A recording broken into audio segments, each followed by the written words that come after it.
Welcome to the Brain Pick a Pro Show, live from Lake Wiley, South Carolina. I'm Larry Goins, got a great friend on, and one of our insiders right here in the office. He is the man, the legend, and the myth, Dan the Man, or as we call him, Danielson. What's up, buddy? Not much, man. How y'all doing? Man, doing awesome, doing awesome. I'm Good. really excited that you're on here today because I got to tell you, man, it's just so cool because, I mean, this is our second episode in bringing back Brain Pick a Pro, right?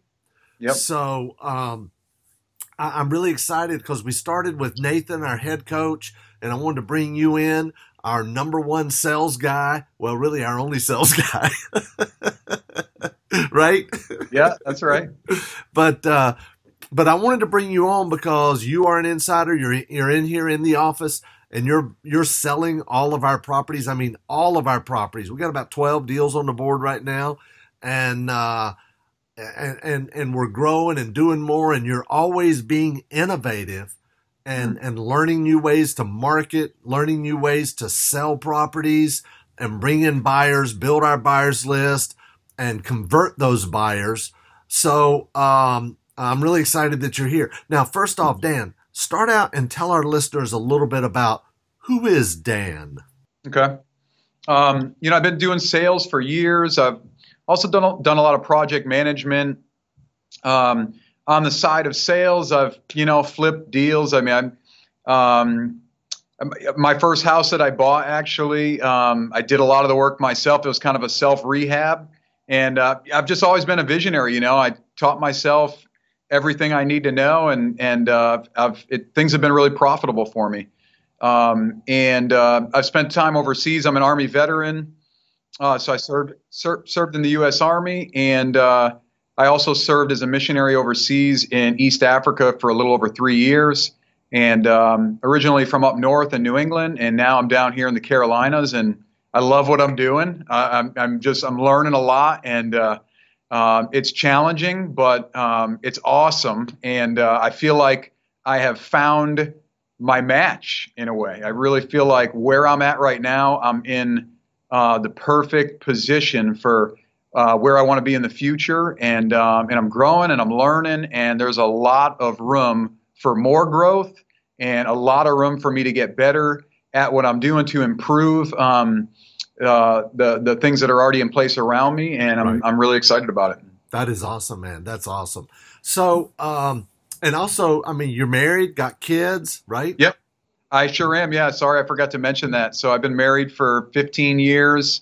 I've got 3 kids, 2 teenagers, and an 11-year-old. And yeah, we just love life, and just excited for where we are right now. That is great. That is great. And I got to say, just from my perspective, you got a really great family. I mean, you're a great family man and a great dad and husband, I'm sure. But I see you interact with your kids and stuff, so I know you're a great dad, and your kids are just awesome. I mean, they're just phenomenal. They really are. So I know you're very proud of them, you and your wife. Yeah, absolutely. Thank you. That's great. So, Daniel, tell them a little bit about what it is that you do in our organization. Sure. So I am handling the sales of the properties. I'm also getting involved in the marketing, just trying to really maximize our exposure. Something I just thought about today that I wrote down on paper, and you guys can coin me for the phrase, but I think really the art of marketing right now for me is to find, Larry, you told me something. You said there's a buyer for every house. That's true. And I believe that. And I think the art of marketing is, well, first to find out where these buyers are hanging out, right, and show up there. Right. That's what I want to do. I want to find out. Yeah, I think I kind of know where they're hanging out, and we need to make sure we show up there. We want our properties to show up there. And so that's really what I've been doing a lot, finding buyers, selling properties, and enhancing our marketing, and just to maximize our exposure and get more houses sold and get them sold faster. That is great. That is great. So run our listeners through kind of the process. Let's say one of our acquisition guys, and right now we have 4 acquisition people. One of our acquisition people gets a deal under contract. Run them through the flow of Sure. what happens.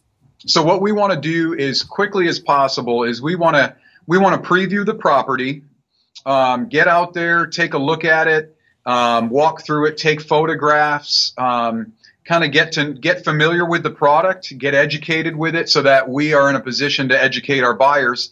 We want to put signs out in the area, and we do that within probably, I would say, a good 10 to 15 mile radius around the house. You know, you could do a little bit more as well. I mean, I really try to target the main shopping areas that surround the property.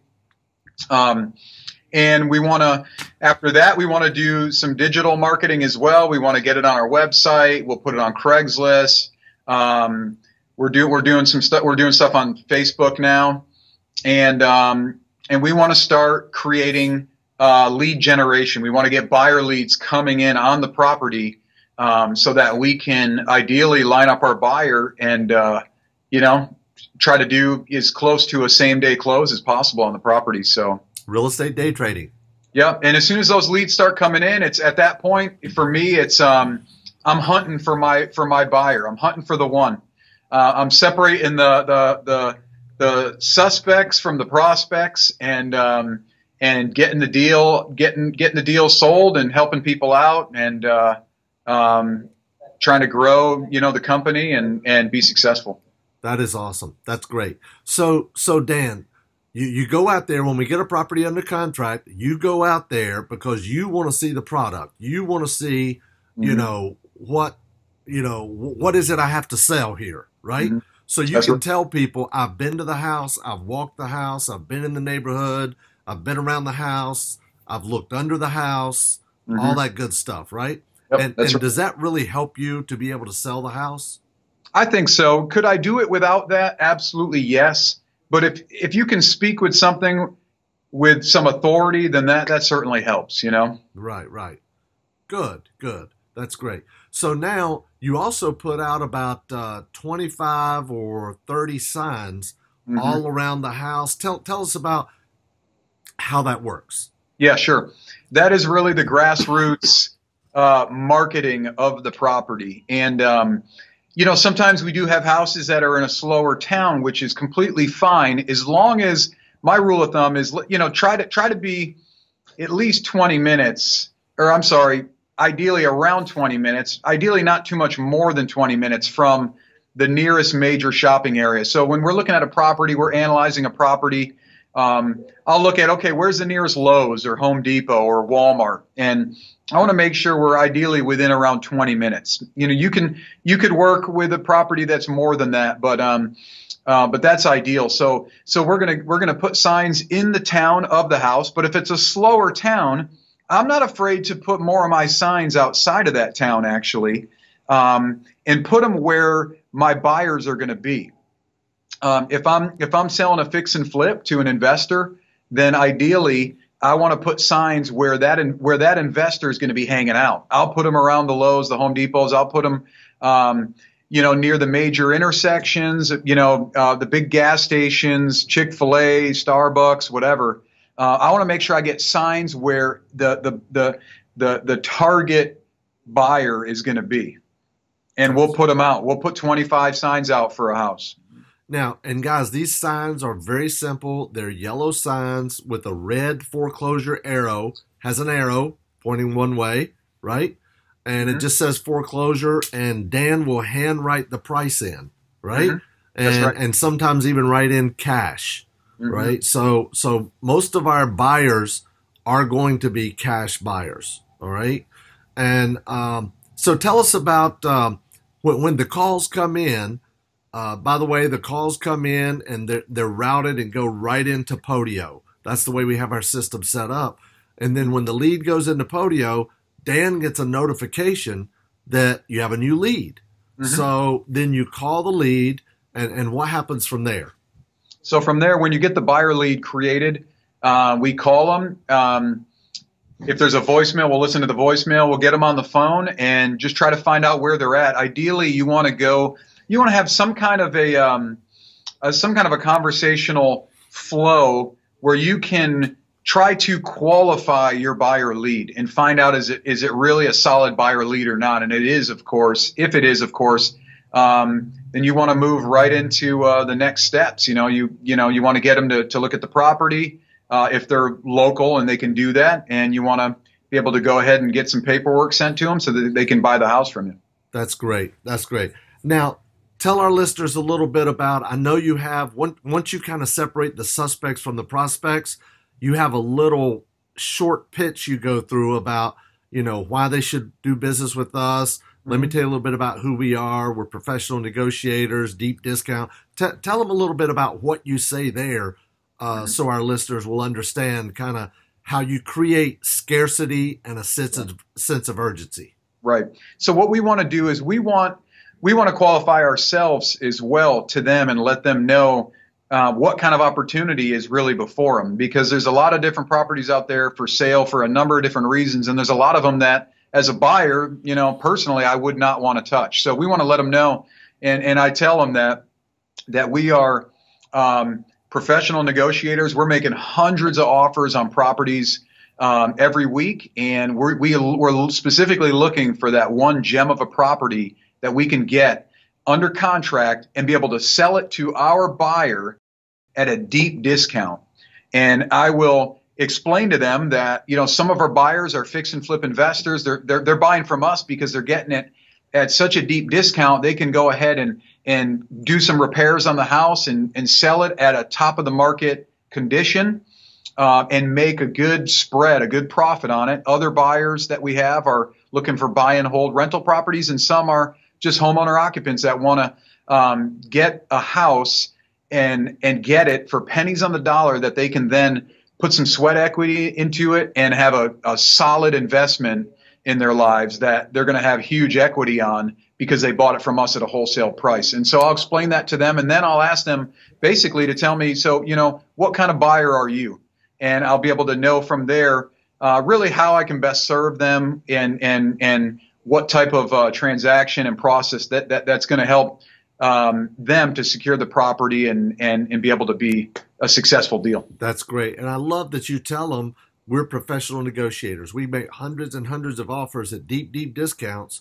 And when we find that one gem of a property, it goes through a strict due diligence period, and then we add a little bit of profit to it and pass it on to somebody like you.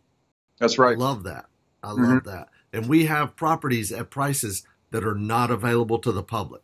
Right. And then you have to create the sense of urgency. Like, as you can tell, they move very fast. So you're always looking for somebody that can close next week, right? That's right. Yep. Always looking for a cash buyer. That is good. That is good. Now, the signs, majority of our leads come from the signs, don't they, Dan? Yeah, they do. They do. Yep. And some of that is evolving a little bit. As I mentioned before, you want to show up where your buyers are, and that is always going to be in a physical sense where these locations where people are doing business in the marketplace, and a lot of that is digital now as well. So some of that's evolving where we're going to generate buyer leads from online digital marketing. Right.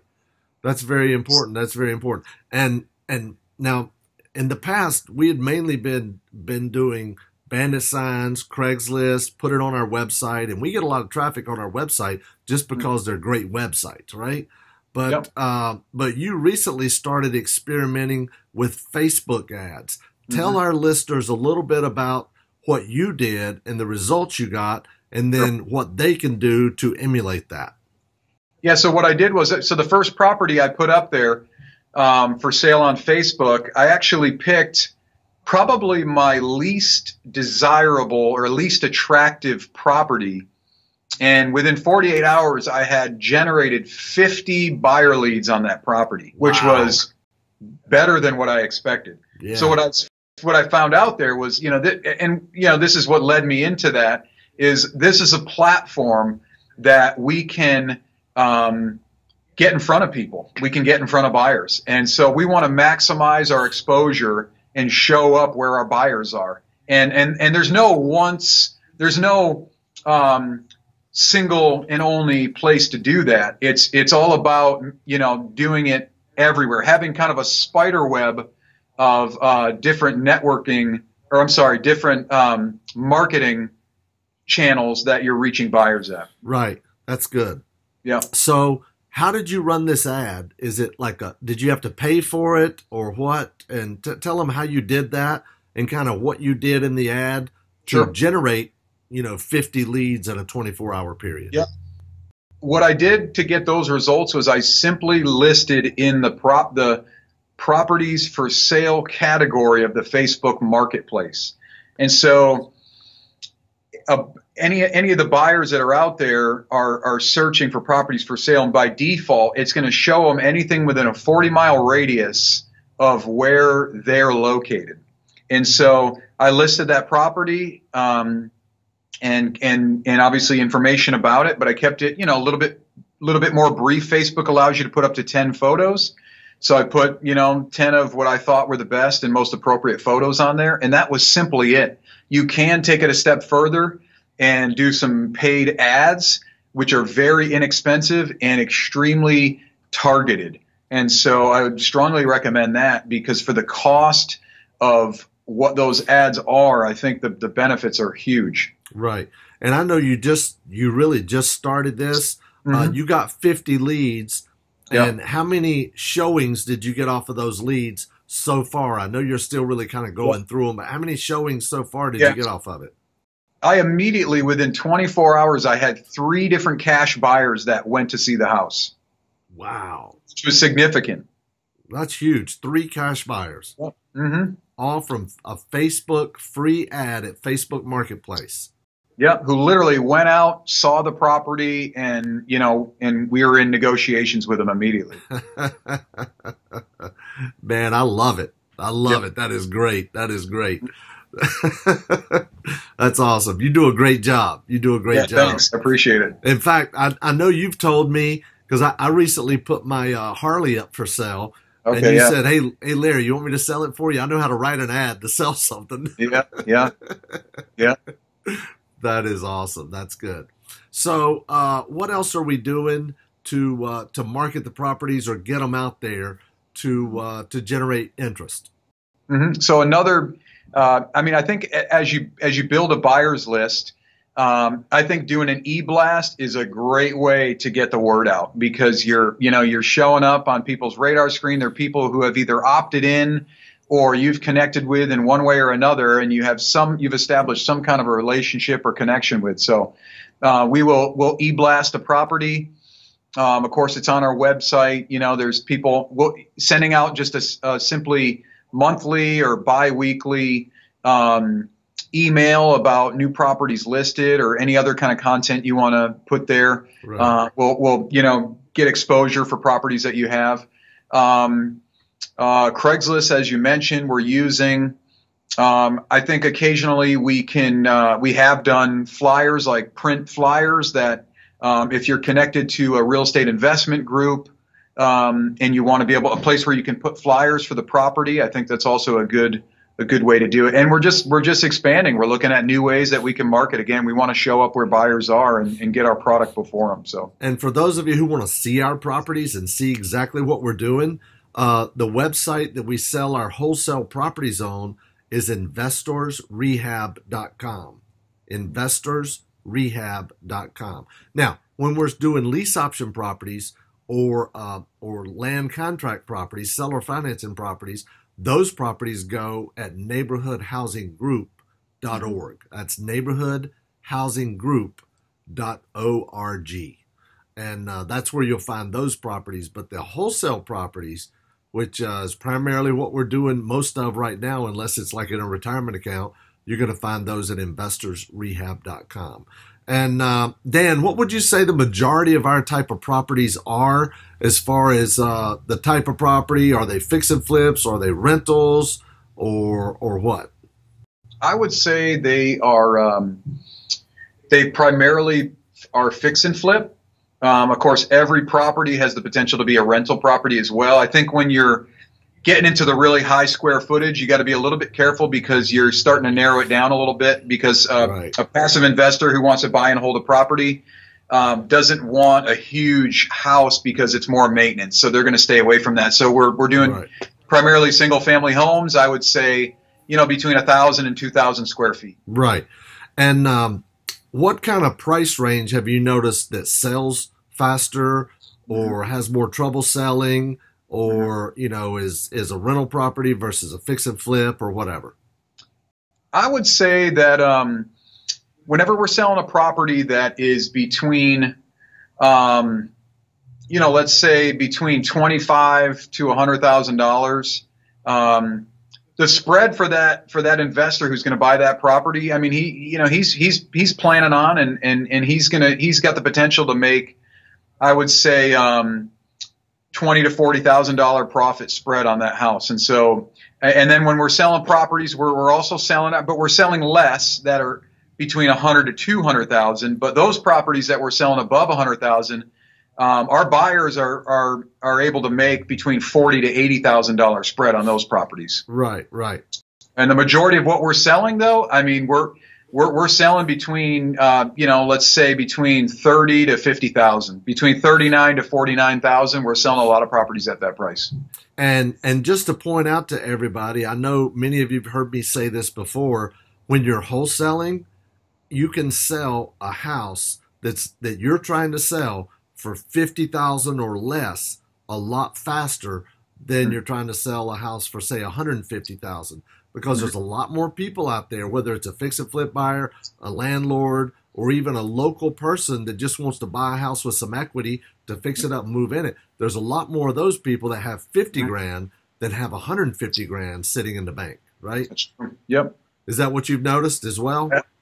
Absolutely. In fact, I've talked to a ton of different investor buyers, fix and flippers, and they want a house in the 30s. That's what they love. They'll buy them in the 40s and 50s, but they're always looking for stuff in the 30s. It's just, it's a sweet spot, and that's what they're looking for a lot of times. So if you can pick them up for 15, 20, you can sell them all day long in the 30s, no doubt. That is awesome. That is awesome. Tell us about a recent deal that you sold that, that maybe, what we paid for it, what we sold it for, and what the investor who bought it from you is looking at making on the deal. Sure. Yeah. So we just sold a property just a little over 100,000. Our buyer is going to make about $40,000 on that. Now, what did we pay for it? We paid $112 for the property, and we sold it for $126. Okay. So we made 14 minus closing costs. Yeah, around $14,000 spread profit for us. And that was a quick deal. I mean, it was a under 30-day deal. Now, this was a HUD house as well, right? That's right. Yep. Right. And if I'm not mistaken, this house was listed for what? 150 or 60? House was listed for 170. It was listed for 170. We got it for 112. That's a HUD house. And it was a nice house in a nice neighborhood, built in 2007, I believe. Right. Not a mobile home. Just needed a good, beautiful house, four bed, 3 bath. Just needed a good cleaning and a little paint and a little touch up on the flooring that had been scraped up a little bit. Yeah, and if I remember right, it might have needed a little bit of HVAC work. Maybe not a new one, but just some repairs done or something. I think there were 2 units, and one of them may have needed a little bit of repair or something like that. Right. So, but the buyer, they paid $126 to us, and about how much in repairs did it need? The house only needed probably at the most 15. That would be including HVAC repair. Okay, so they're going to be in it around 141. Yeah. Let's say 145 with closing costs. Yeah. What's the ARV on that? ARV on the house was 185. Wow. So they'll make $40,000 on the property. Yeah. Yeah. Yep. That's good. See, that's a good deal for them. It's a good deal for us. That's right. And guys, that's a HUD house. That's right now in today's market, a HUD property that we picked up for 112 that was listed for 170, right? Mm-hmm. So, and what town was that in? That was in Hope Mills. It was in the Fayetteville, just southern part of Fayetteville, North Carolina. Right, right. And think about it. I had never even heard of Hope Mills before this property. And we're bidding on properties all over North and South Carolina and Georgia now. And the moral of that story is, you know, in the smaller towns, there's fewer competition, and there's still also that there's deals to be had. When there's fewer competition, less competition, fewer buyers, you can get those deep discounted properties. And you actually sold that house to a fix and flipper from Charlotte. Is that correct? That's right. Yeah. The guy who had done, 200 plus deals over the last 25 years, and he was thrilled to get that property. So everybody was happy. So it's a good story. That's awesome. It is a good story. It really is. Now, we had another high-priced property not too long ago that I think you sold 3 or 4 times before you had one to stick, right? Yeah. Tell us about that deal, what we paid for it, what we sold it for, and the potential profit for the buyer. Yeah, so that was a property in Lexington, South Carolina, outside of Columbia, Lake Murray, beautiful area, some really expensive properties along the lake. This was just across the street from Lakefront, and we had picked up that property, I believe, for around 130. I think it was 144. 144. You're right. 144. Yep. And we sold that property for 165. I think we could have gotten more for it, but we moved it pretty, relatively quick. And that property had an ARV of 305. So my buyer got that property from us for 165. They probably were going to put around 40 to 50,000 in repairs. So you figure they're into it for, a little over 200,000, 215, 220, 225, maybe at the high side of it. And they're going to walk away and make probably 80 grand profit on that property. That's awesome. That's awesome. Yeah. It makes me think, man, we should have kept that deal. However, I hate rehabs. Right? Yep. But I would rather take the quick nickel than the slow dime, right? Yep. Yeah, and that's kind of what we did. Now because that was such a high priced property, you had to sell that property like 3 times before it stuck, right? I did. Unfortunately, I had a few buyers that just couldn't get their money together, and they were, certain investors, weren't there's, little. I think sometimes the investor is a little scared of buying a property has some unique aspects to it. This was a contemporary style home, and we had some investors that couldn't pull the trigger on it, and so we had to go through a couple contracts before we finally closed on the property. And the buyer who got it from us was smart, because even after she closed, there were people showing up driving by, pulling into the driveway while she was there, and asking her if they would sell it to her. In fact, I had a guy offer me $10,000 or $20,000 more to buy it as is. So she got a great deal, and there were people, she could have wholesaled it if she wanted to. I mean, it was that good of a deal. That's awesome. That's good. Yeah. So Dan, I really appreciate you sharing those stories. What do you feel like, and before you started with us, you hadn't really done any wholesaling or hadn't sold a lot of houses. So what did you feel like was your biggest challenge to overcome in getting started in selling, investment properties? I think for me, it was just recognizing the opportunity, really. We can't, the first property I sold, when I went out to preview that property, I thought we made a mistake. I thought, man, this place is a dump, man. It's this town, there ain't nothing happening here. And I thought, man, we're not going to be able to sell this property. Well, sure enough, that was the first property I sold.